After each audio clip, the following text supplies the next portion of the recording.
first question is this, noting that many international military organizations already accept gays and lesbians openly in their armed services.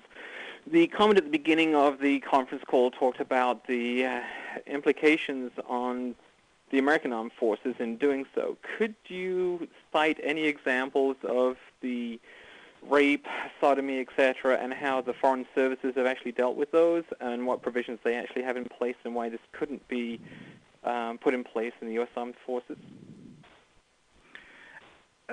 Bob, do you have any comment on that? I know you talked about the foreign... Well, it's a fair question, and that's a question that we've posed to the working group, that they need to ask those 25 countries that allegedly have so-called lifted the ban. We don't have, to the best of my knowledge, and those nations, and I've studied this since '93, have never come forth with that sort of data.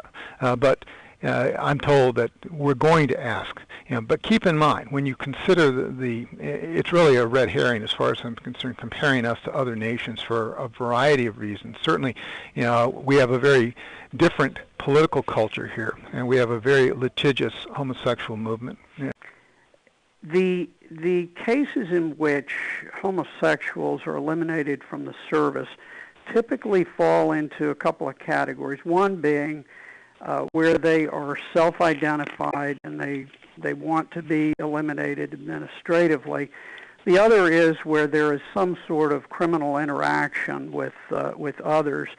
You need to understand there's dissent even today. When the Pentagon's conducting these small groups where they go in and they interact, they ask questions. But in each of those cases where I've received behind-the-scenes feedback, they've indicated that certain views, such as the views that we're expressing today, are quashed, are not listened to, and that that sort of thing is not in the spirit of what the Secretary announced on the 2nd of February, and that is he'd go out and he'd ask all the services. Even General Conway, in his letter today to the Hill, said, look, he still wants all his Marines asked these types of questions so that the American people and certainly the President understand what they're walking into.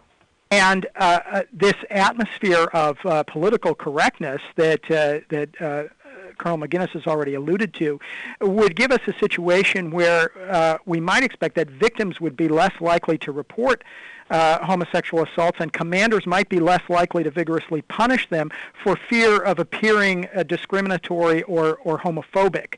So the change in the military culture that takes place if the law is changed could actually result in an increase in this problem of homosexual assault, which is already a serious problem, as the Pentagon's own statistics show.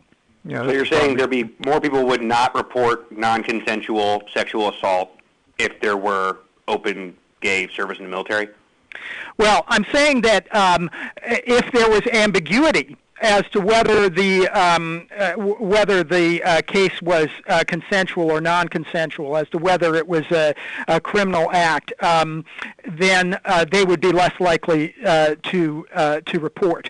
As pointed out, in a number of these cases, the victims were sleeping or intoxicated.